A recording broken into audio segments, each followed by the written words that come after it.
Bride of Chucky.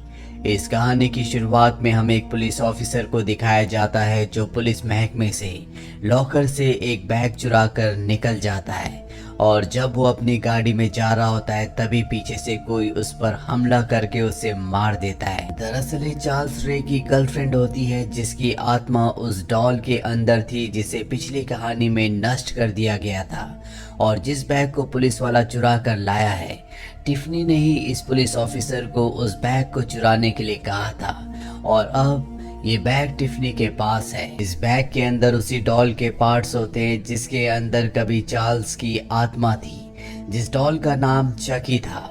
और Tiffany को आज भी ऐसा लगता है कि इस डॉल के जो पार्ट्स हैं उसमें कहीं ना कहीं चार्ल्स की आत्मा अभी भी जिंदा है, इसीलिए वो इस डॉल के सभी पार्ट्स को आपस में सिल देती है। इसके बाद वो चकी को एक गोले के अंदर रखती है और वुडू मैजिक करना शुरू करती है, लेकिन पूरे मंत्रों को पढ़ने के बाद भी चकी जिंदा नहीं होता। इस बात से उसे बहुत डिसअपॉइंटमेंट होती है क्योंकि वो चकी से यानी कि चार्ल्स से प्यार करती है और अब यहाँ पर उसका एक दोस्त आता है। टिफनी उसके पास जाती है और जब वो पीछे देखती है तो उस गोले के अंदर चकी नहीं होता। उसे समझ में आ जाता है कि चकी जिंदा हो चुका है, इसीलिए वो अपने दोस्त को बांध देती है और तब उसके सामने चकी आता है जो कि बहुत ही भयानक दिख रहा होता है और वो टिफनी के दोस्त को मार देता है। टिफनी चकी को देखकर बहुत खुश होती है। वो चकी को एक वेडिंग रिंग दिखाती है और कहती है कि जिस रात को तुम्हारी मृत्यु हुई थी उस रात को मुझे तुम्हारे कमरे में मिली थी। मुझे पता है कि तुमने मेरे लिए ली होगी, तुम मुझसे शादी करना चाहते थे। पर चकी साफ साफ मना कर देता है। वो कहता है कि मैं कभी भी तुमसे शादी नहीं करना चाहता था। इस बात से टिफनी को गुस्सा आता है और वो उसे केज के अंदर बंद कर देती है। इसके बाद दिखाया जाता है कि टिफनी उसके लिए एक ब्राइड डॉल लेकर आती है और उस डॉल को भी वो केज के अंदर रखकर जहाँ पर चकी होता है खुद वो बात लेने के लिए चली जाती है। अब चकी देखता है कि ब्राइड के गले में एक माला है जिसमें एक डायमंड होता है। वो उस डायमंड से केज को काट कर वहां से बाहर निकल जाता है। उसे टिफनी ने केज के अंदर बंद किया था, इसीलिए उसके अंदर बहुत गुस्सा होता है। वो टिफनी को मार देता है।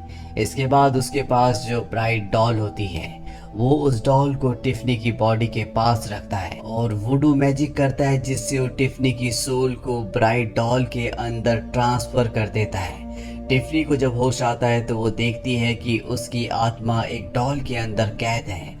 इससे टिफनी को बहुत गुस्सा आता है, पर चकी उससे कहता है कि अगर तुम चाहती हो कि हम दोनों की आत्मा को इंसानों का शरीर मिल जाए तो तुम्हें वही करना होगा जो मैं कहूँगा। मरते वक्त मेरे गले में एक लॉकेट था जो मेरी डेड बॉडी के साथ दफना दिया गया।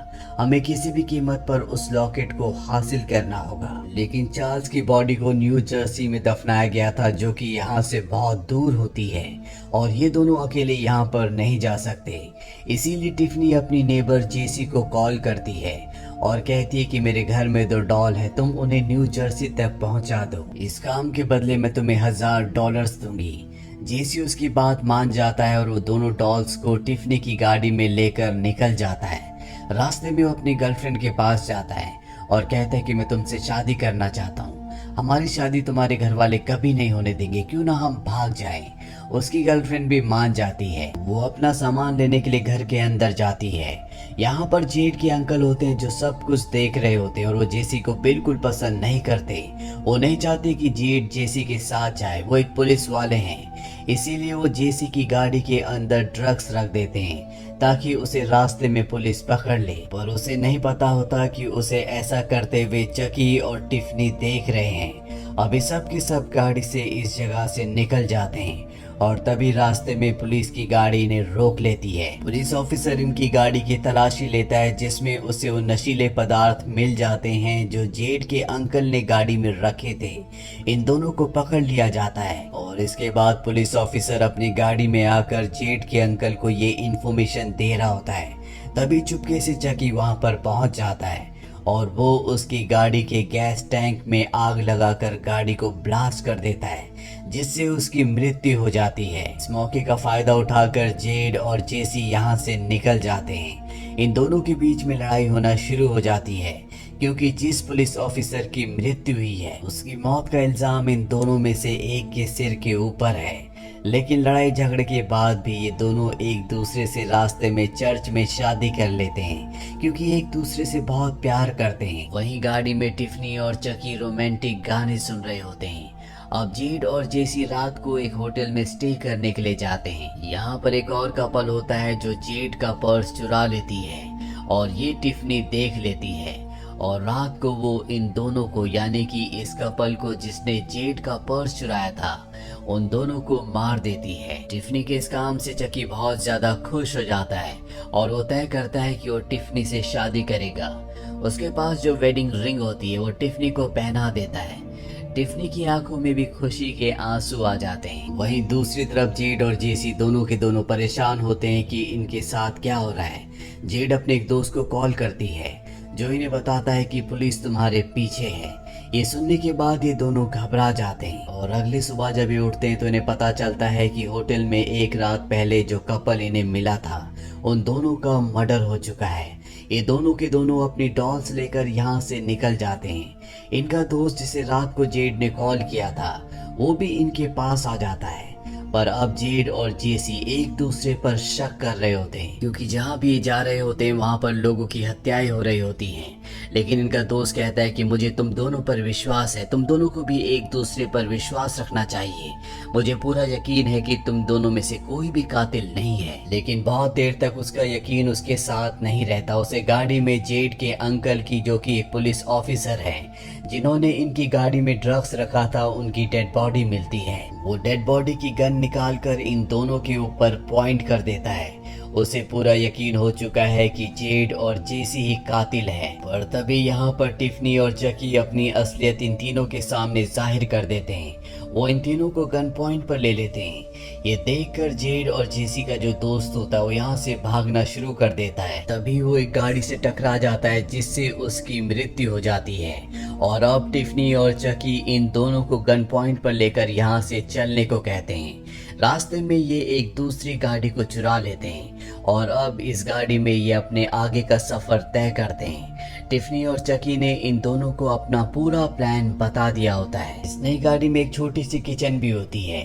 टिफनी चकी के लिए खाना बनाना शुरू कर देती है, लेकिन खाने के बाद इन दोनों के बीच में बर्तन धोने को लेकर लड़ाई शुरू हो जाती है।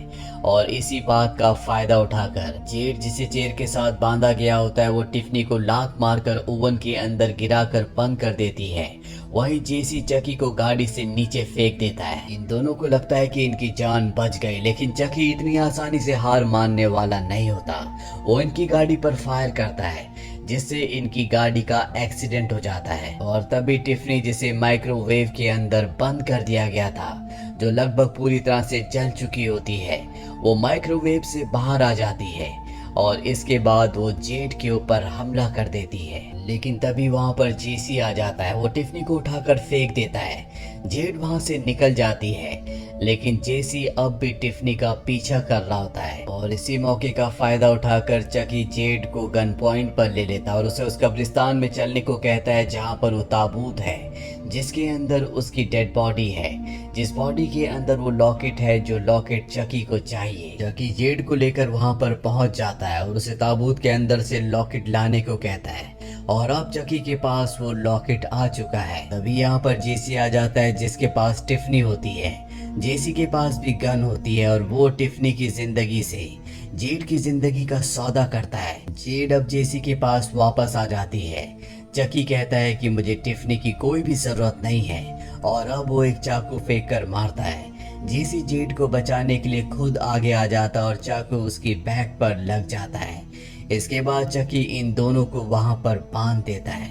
दरअसल उसका प्लान ये होता है कि वो अपनी आत्मा को और टिफनी की आत्मा को इन दोनों की बॉडी के अंदर ट्रांसफर करना चाहता है। इसीलिए वो लॉकेट जो उसने अपनी बॉडी से अब हासिल कर लिया है, वो उससे वुडू मैजिक करना शुरू करता है। और इससे पहले कि वो अपनी आत्माओं को इन दोनों की बॉडी के अंदर ट्रांसफर करता, यहाँ पर जो टिफनी थी वो चकी की असलियत जान चुकी है। उसे पता है कि चकी उससे प्यार नहीं करता, साथ ही उसे ये भी पता है कि जेसी और जेड एक दूसरे से बहुत प्यार करते हैं, इसीलिए उसके अंदर की जो बुराई होती है वो पूरी तरह से खत्म हो जाती है और वो चकी के नाइफ से चकी पर पीछे से हमला कर देती है, जिससे उसका वुडू मैजिक बीच में ही टूट जाता है।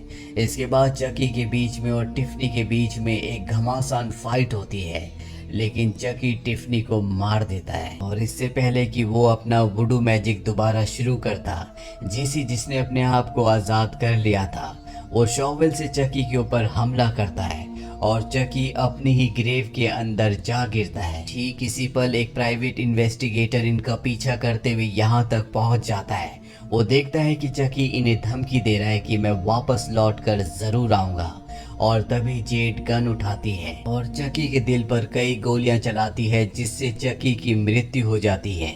प्राइवेट इन्वेस्टिगेटर ने सब कुछ अपनी आंखों से देख लिया होता है, इसीलिए उसे पूरा यकीन हो जाता है कि जेड और जेसी दोनों के दोनों इनोसेंट हैं। इसीलिए वो जेड और जेसी को कहता है कि तुम दोनों अपने घर वापस जा सकते हो। उन दोनों के जाने के बाद प्राइवेट इन्वेस्टिगेटर टिफनी की बॉडी के पास जाता है और तभी उसे किसी बच्चे की आवाज़ आती है। यहाँ पर टिफनी एक बच्चे को जन्म देती है, जो कि चकी और उसका बच्चा होता है। ये बच्चा बहुत ही खौफनाक होता है और प्राइवेट इन्वेस्टिगेटर के ऊपर हमला कर देता है। इस फिल्म के पहले भी 3 पार्ट्स हैं, जिनके लिंक्स हमने नीचे डिस्क्रिप्शन में दिए हुए हैं। उम्मीद करते हैं कि ये कहानी आपको पसंद आई होगी।